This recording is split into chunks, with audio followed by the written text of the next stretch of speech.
आपकी प्राइस ज्यादा है तो आप ऑप्शनल है कि आप मतलब रिकमेंडेड कह सकते हैं कि ये है कि आप उस रेट पर करवा सकते हैं। अब यहाँ पे रजिस्ट्रेशन फीस की बात करें तो रजिस्ट्रेशन फीस डिपेंड करता है इसकी प्राइस पर कि प्राइस इसकी कितनी है। अगर तो प्रॉपर्टी की प्राइस 5 लाख रुपए से नीचे नीचे है तो सिर्फ 500 रुपया रजिस्ट्रेशन फीस होगी, इसमें कोई परसेंटेज वाला चक्कर नहीं है। अगर तो 5 लाख रुपए से ऊपर इसकी प्राइस बनती है तो फिर आपको 1000 रुपये फिक्स जो है रजिस्ट्रेशन फीस की मद में अदा करने पड़ेंगे। ये उसी ऑनलाइन चालान हम जब जनरेट करेंगे उसके साथ ही इंक्लूड हो जाएगा। सबका रेट की बात करो तो सेम जो रेट्स था वो अभी साल 2 साल पहले भी सेम रेट्स चल रहे हैं। नेक्स्ट हमारे पास जो टैक्स है या जो फीस कह रहे हैं ये TIP टैक्स होता है, transfer of immovable property tax. अब इस टैक्स को जो है वो कैलकुलेट करने के लिए बहुत सारी चीजें देखी जाती हैं कि ये जो प्रॉपर्टी है ये किसकी हदूद में वाक़या है। क्या ये डिस्ट्रिक्ट काउंसिल या जिला काउंसिल की हदूद में वाक़या है, या फिर मेट्रोपॉलिटन कॉरपोरेशन की हदूद में है, या फिर कैंटोनमेंट बोर्ड की हदूद में आता है। अगर तो जिला काउंसिल की हदूद में आता है तो इस पर मौजूदा 1% जो प्रॉपर्टी की वैल्यू उस पर अदा करना होते हैं। और सबका रेट्स की बात करें तो सबका रेट भी परसेंटेज भी सेम थी, यानी 1% ही था, इसमें कोई तब्दीली नहीं आई। मेट्रोपॉलिटन कॉरपोरेशन की फीस अगर की बात करें तो 1% मौजूदा चल रहा है टोटल प्राइस पर, और सबका भी यही रेट था, इसमें भी कोई तब्दीली नहीं आई। अगर कैंटोनमेंट बोर्ड की हदूद में ये प्रॉपर्टी वाक़या है तो मौजूदा जो रेट चल रहा है वो 3% वैल्यू पर है जो प्रॉपर्टी की वैल्यू है, और सबका रेट भी 3% ही था, इसमें भी कोई तब्दीली नहीं आई। तो लबे लुबाब ये है कि TIP टैक्स में कोई तब्दीली नहीं आई। एक या फिर 3% आपको इन तीनों में से एक जो है वो टैक्स अदा करना पड़ेगा TIP की, यानी कि अगर जिला काउंसिल की हदूद में है तो जिला काउंसिल का, अगर मेट्रोपॉलिटन कॉर्पोरेशन है तो मेट्रोपॉलिटन कॉर्पोरेशन का, और कैंट का है तो कैंट में, तो कैंट की तो फीस जो है वो 2% इन दोनों से ज्यादा है। अब आगे चल के हमारे पास जो टैक्स अगर बात करें तो एडवांस टैक्स आता है। ये FBR यानी फेडरल बोर्ड ऑफ रेवेन्यू इसको कलेक्ट करता है, और इसमें जो है ये परचेजर की रिस्पॉन्सिबिलिटी है। वैसे तो तमाम अखराजात जो रजिस्ट्री की मद में होते हैं वो परचेजर ही अदा करता है, मां सिवाय गेन टैक्स के। अब ये भी जो चूंकि परचेजर ही अदा करता है, 236 के ये 236 के एक सेक्शन है इनकम टैक्स ऑर्डिनेंस की 2001 की, उसके तहत जो परचेजर की ये रिस्पॉन्सिबिलिटी है कि वो अदा करे। अब इसको कैलकुलेट करने के लिए भी कुछ चीजें देखी जाती हैं कि क्या जो परचेजर है ये फाइलर है, यानी एक्टिव टैक्स पेयर लिस्ट में उसका नाम रिफ्लेक्ट हो रहा है FBR के रिकॉर्ड में या नहीं।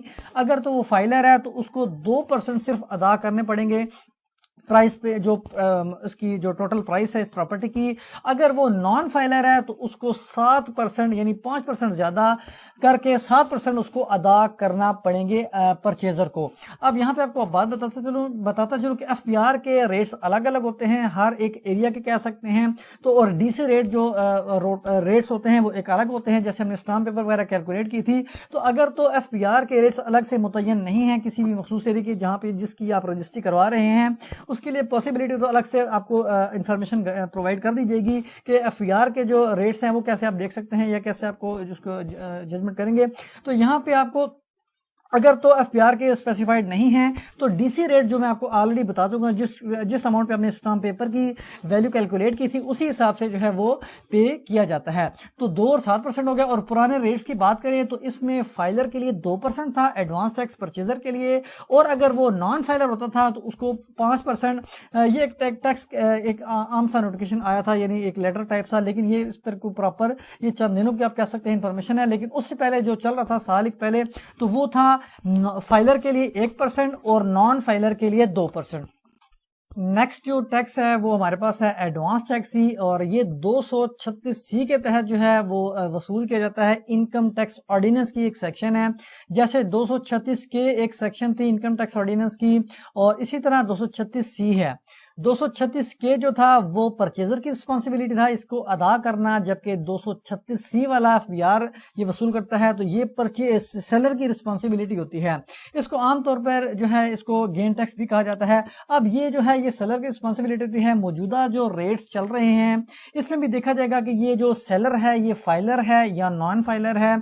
अगर तो सेलर फाइलर है तो उसको 2% प्रॉपर्टी वैल्यू पे अदा करना पड़ेगा। इसी तरह अगर सेलर जो है वो नॉन फाइलर है तो उसको 4% अदा करना पड़ेगा। अब एक और बात बताते चलूं कि ये तमाम ट्रांजैक्शंस पर जो है ये अप्लाई होता है। इसमें टाइम पीरियड का जो है वो होल्डिंग पीरियड का यहाँ पे जो है कंडीशन नहीं है, जबकि पहले जो था जब रेट्स कम भी थे उस टाइम टाइम लिमिट की जो है वो कंडीशन लगाई गई थी। ऑल रेट्स आपको बताता चलूं कि पहले जो फाइलर के लिए 1% अदा करना होता था सेलर को, अगर सेलर फाइलर है, और अगर सेलर नॉन फाइलर है तो उसको 2% अदा करना पड़ता था। ये वाला टैक्स जिसको आमतौर पर गेन टैक्स कहते हैं लोग, उसमें यह कंडीशन लगाई गई थी कि अगर तो प्रॉपर्टी 4 साल के अंदर अंदर बेची जा रही है तो ही ये टैक्स एप्लीकेबल था। यानी सेलर अगर 4 साल के अगर उसने परचेज की है आज और आज से 4 साल के अंदर अंदर बेच रहा था तो उस टाइम उसको ये टैक्स अदा करना होता था। अगर 4 साल से ज्यादा लिमिट टाइम गुजर गया है, 6 साल हो गए, 7 साल, तो उस पर यह टैक्स एप्लीकेबल नहीं था।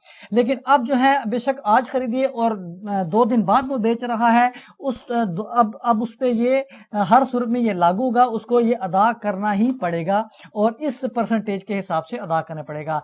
आगे हमारे पास जो टैक्स है वो मैप का है कि अगर आपकी मकान का जो मैप है वह अप्रूव्ड हुआ है कंसर्न जो कंपिटेंट अथॉरिटी है कैंटोनमेंट बोर्ड की हदूद में, तो कैंटोनमेंट बोर्ड वालों ने उसका नक्शा अप्रूव किया होगा। अगर तो अप्रूव है तो फिर तो कोई एडिशनल चार्जेस आपको अदा नहीं करना पड़ेंगे। अगर अप्रूव नहीं है तो आपसे 2% एडिशनल चार्ज किया जाएगा उस प्रॉपर्टी की वैल्यू पे, और ये 2% आप जब स्टाम्प पेपर अप्लाई करेंगे, ऑनलाइन जो चालान फॉर्म जनरेट करेंगे, वहीं पे आपसे पूछा जाएगा कि आपका मैप अप्रूव्ड है या नहीं है, तो आप वहां पे यस नो करेंगे। अगर आप कहेंगे अप्रूव नहीं है तो आपको 2% एडिशनल वहीं पे एक्स्ट्रा जो है वो चार्ज उसमें एडिशन आ जाएगा। इसके साथ ये तो हो गए तमाम टैक्सेस। इसके साथ साथ मुतफर्रिक अखराजात हो सकते हैं रजिस्ट्री की एग्जीक्यूशन में। अगर आपने राइट करवाना है उसको किसी लॉयर से, वसीका नवीस से, उनकी खिदमात होंगी, उनकी सर्विसेज होंगी, तो ये एक अलग मैटर्स है कि कितनी एक्सपेंसेस है। अब आपको मैं बताता चलता हूं कि अगर किसी प्लॉट की रजिस्ट्री करवा रहे हैं तो उसकी कितने एक्सपेंस आ सकते हैं जो सिटी के हदूद में आता है। मैं आपको सारी कैलकुलेशन बता चुका हूं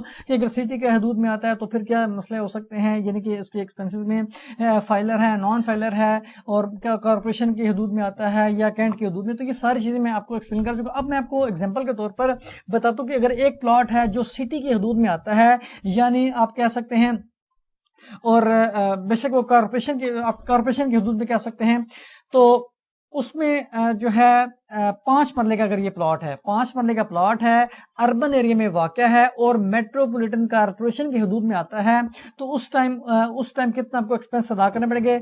मैं एग्जांपल के तौर पर, बल्कि ये एक्यूरेट इन्फॉर्मेशन है जो मैंने नेट से ही ली थी, चक जलालुद्दीन का, मैं आपको बताता हूँ कि 1,73,030 रुपए पर मरला रेट चल रहा है आजकल 2022-23 में। तो यहाँ पे 22 में, अब यहाँ पे एक मरले का ये रेट है, तो 5 मरले की जो टोटल वैल्यू बनेगी वो 8,65,150 रुपए बनेगी। तो अब टोटल वैल्यू प्लाट की चूंकि ये है तो इसी अमाउंट पर कैलकुलेशन होगी।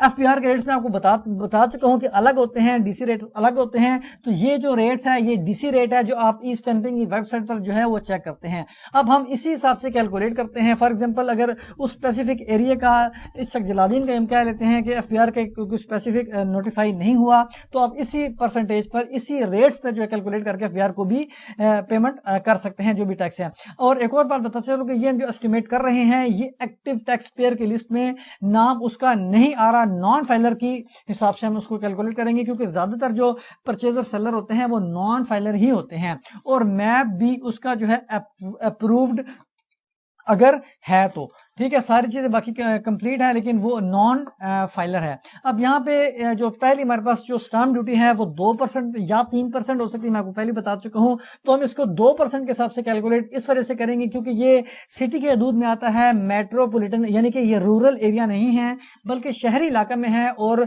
शहरी इलाके में है, तो इस वजह से इसको 2% मैंने यहाँ पे लिखा है।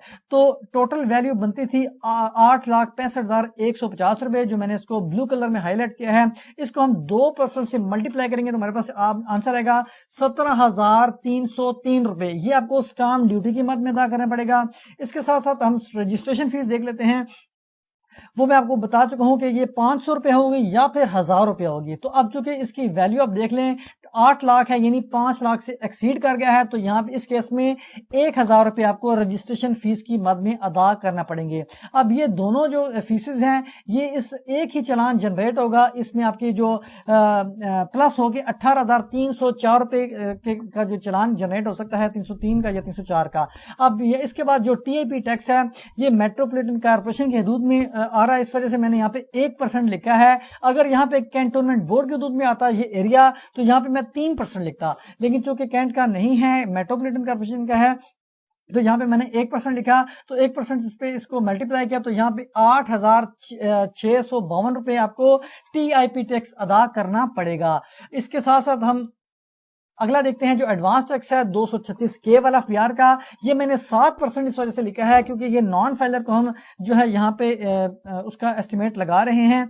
तो 7% से जब इस टोटल वैल्यू को हम कैलकुलेट करेंगे, मल्टीप्लाई करेंगे, तो हमारा जो आंसर आएगा वो 60,561 रुपये आएगा। तो एडवांस टैक्स जो 236K वाला है जो परचेजर ने अदा करना है वो 60,561 रुपये होंगे। इसी तरह जो एडवांस टैक्स जो आमतौर पर गेन टैक्स जिसको भी कहते हैं लोग, वो 4% का मैंने एस्टिमेट लगाया। ये 2% भी हो सकता है, लेकिन चूंकि नॉन फाइलर का हम एस्टिमेट कर रहे हैं तो ये 4% मैंने एस्टिमेट लगाया है। तो अब इस तरह मैंने इसको अगर टोटल वैल्यू को हम 4% से जो टोटल प्राइस है उसको 4% से मल्टीप्लाई करेंगे तो हमारे पास आंसर आएगा 34,606 रुपये।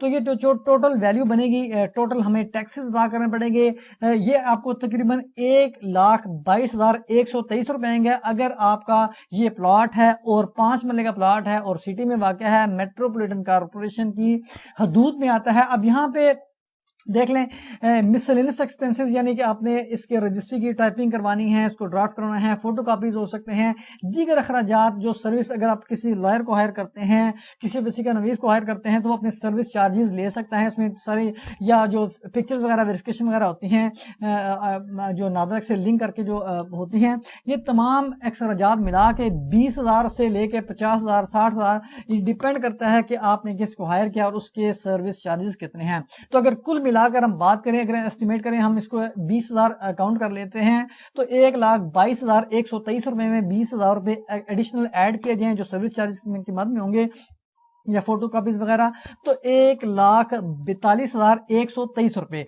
तो अगर आपका प्लॉट है 5 मरले का प्लॉट है, इस जगह पे वाक़ है जिसकी वैल्यू 8,65,150 रुपए है, तो टोटल खर्चा आपका 1,42,123 रुपए, यानी कि तकरीबन 1.5 लाख रुपए के करीब करीब आ सकता है। थोड़ी सी ऊंच नीच हो सकती है। अब यहाँ पे अगर यही इसी एरिया यही है लेकिन वो मकान है, क्योंकि मकान में कवर्ड एरिया भी गवर्नमेंट ने फिक्स कर दी है कि इसका पर स्क्वायर फीट के हिसाब से क्या रेट है।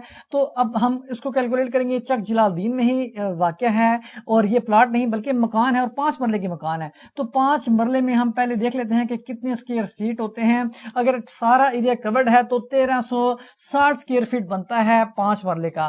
तो हम उसको उस हिसाब से कैलकुलेट करेंगे। तो रेट तो हमारे पास सेम वही है कि 1 मरले का 1,73,030 रुपए पर मरले का रेट है।